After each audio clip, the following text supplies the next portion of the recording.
Alors, Père Joseph Lépine, un jour en consultant sur Internet les informations que l'on peut y trouver à propos de la ville d'Oujda, j'ai vu votre nom apparaître. Tiens, me disais-je, notre Père Joseph Lépine serait-il devenu célèbre, qu'on voit même son nom sur l'Internet?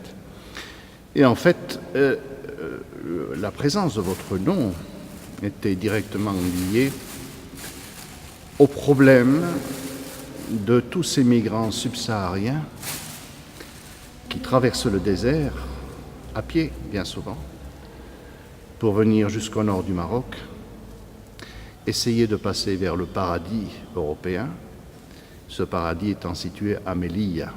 Melilla, comme on le sait, c'est une enclave espagnole, et donc c'est l'Europe, en territoire marocain.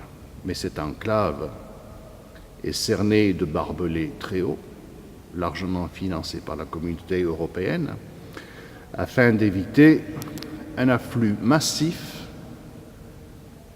de migrants subsahariens. Alors, racontez-nous un petit peu votre vision des choses. Enfin, je n'ai pas de questions précises à vous poser, mais parlez-nous de ce problème des migrants subsahariens. Et quelle est la relation de votre action ici à Oujda avec les dits migrants africains? Oui, je commencerai par vous parler. Quand je suis arrivé à Oujda, il y avait cette proximité que j'ai eue avec les handicapés, les jeunes handicapés qui étaient encore dans leur maison, n'osant pas trop sortir, surtout les filles et tout ça. Et j'ai eu cette intuition d'être proche d'eux, d'apprendre à les connaître. Et donc il y a eu, si vous voulez, un départ avec quelques handicapés qui étaient donc autour de moi. Et j'ai sillonné avec ma 4L, qui a été surnommée Aïcha la Rebelle. Aïcha la Rebelle. Oui. À partir d'une histoire aussi qui n'est pas banale, d'une fille qui était à côté de Nador et qui était au premier étage d'un petit village et qui était sur son lit, qui ne pouvait pas bouger, qui était paralysée, mais qui avait une vivacité de présence sur son visage. Et je suis parti avec des handicapés, avec ma 4L, pour aller la voir à 130 km ou 150 km d'Oujda. À Nador. Oui. Et en même temps, j'ai donc rayonné sur Oujda et sur toute la région de l'Oriental pour sortir, si vous voulez, ces jeunes handicapés au regard, à mon regard d'abord, et puis au regard des handicapés que j'avais dans ma voiture, pour qu'ensemble nous soyons un corps vivant de regard mutuel qui nous donne la richesse de ce que chacun portait en lui. Et là, j'ai découvert aussi bien Gérada, dans ce lieu où il n'y avait pas que de la difficulté, il n'y avait pas que de la tristesse, mais en même temps, il y avait une vie de famille extraordinaire. Et alors, ce qui m'a le plus impressionné, c'est qu'avec ma voiture pleine,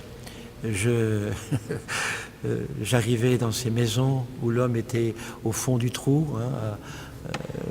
à travailler, et que la maman était avec ses 5, 6, 7 enfants, dont l'un était handicapé, et comment j'étais celui qui accompagnait les handicapés pour être accepté sans la présence d'hommes dans ces maisons. Et ça m'a beaucoup frappé de voir comment il y avait une humanité là qui se manifestait par le verre de thé, par le sourire, par on a frappé à ma porte, bon, entrez, soyez le bienvenu. Alors maintenant, venons-en directement aux Africains. Je parle des subsahariens. Oui. Ben, j'aurais peut-être une autre chose à dire. Oui, à propos de Gérada toujours. Oui, enfin Gérada, un petit peu les handicapés. Et alors, une anecdote qui est quand même assez typique. J'avais dans ma voiture 3 ou 4 handicapés. Et puis, en arrivant au pied après Berkane pour aller à Taforalt, ma voiture, un pneu crève. Et là, c'était juste devant les, les gendarmes qui faisaient leur travail. Et alors, quand ils ont vu sortir les 3 ou 4 handicapés, je leur ai dit, vous pouvez pas m'aider pour remettre mon... Alors ils étaient complètement avec de grands yeux me regardant et puis étant les premiers à m'aider à réparer la roue, pardon. Et nous voilà repartis. Alors vous voyez, c'est des anecdotes comme ça qui ont donné une vision nouvelle à ma présence, sans le vouloir. Oui, bien entendu. La vie parlant, avant tout. Oui. Voilà.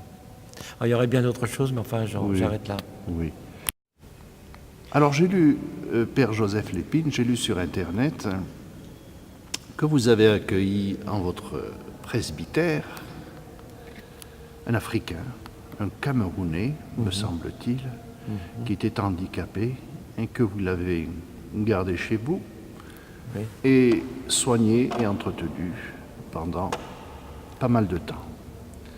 Racontez-nous. Oui, depuis une vingtaine d'années, 20-25 ans, déjà, il y avait une remontée de certains jeunes qui passaient par le Sahara, mais peu nombreux par rapport à cette période de 2000-2005 jusqu'à aujourd'hui, qui remonte ce Sahara. Et donc, la rencontre que j'ai eue avec les Médecins sans frontières m'ont permis, si vous voulez, d'être proche d'eux. Et comme l'église était disponible et ma maison pour les aider à ces médecins qui soignaient ceux qui étaient mal en point, donc ma maison était ouverte. Et j'avais pris l'habitude d'appeler ma maison l'oasis, porte ouverte.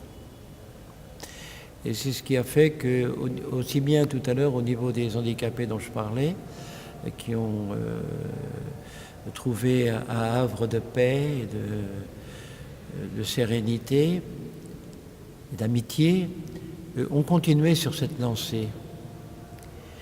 Et là, c'est la vie qui a parlé. Et quand les handicapés qui venaient par l'intermédiaire des Médecins sans frontières pour trouver une hospitalité, c'était là.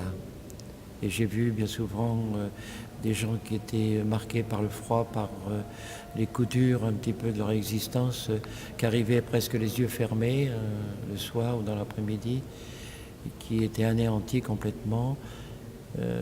Des matelas se trouvaient dans la chapelle, là à côté, dans l'église. Et là, le lendemain, matin, je voyais des yeux qui s'ouvraient et qui reprenaient vie. Donc je me disais, ces garçons, ces filles qui avaient 20-21 ans, étaient capables en une nuit de récupérer, de trouver le bonheur de vivre sans être dans la peur ou dans l'inquiétude. Et c'est ce qui m'a frappé beaucoup, un moment de Noël où il y avait la crèche qui était là, déjà, et il y avait 4 enfants qui ont commencé à marcher dans l'église, qui avaient 1 an, qui avaient été donc le fruit un peu de leur marche à travers le Sahara, et qui arrivaient donc à Oujda. Alors c'était très émouvant et les mamans chantaient avec leurs enfants la nuit ou dans la journée. Il y avait toute une ambiance et la foi qui dégageait de prier devant la crèche, c'était au moment de Noël. Comment cette incarnation de Jésus ne pouvait pas se prolonger dans ce temps de 2000 et quelques à Oujda. Dans ma spiritualité, je me disais ça. Je l'exprime aujourd'hui là parce que ça me sort un peu de ma tête avec beaucoup de candeur et puis de simplicité. Et l'un d'eux porte mon prénom, Joseph. C'est de Ma maman celui-là dont il était a question. voulu qu'il s'appelle Joseph, une fois qu'elle est partie, après. Alors, vous voyez, tout ça, c'est cette humanité, finalement, qui est pétrie des événements. Je ne vais pas les chercher, mais ça vient et j'en prends la dimension. Voilà.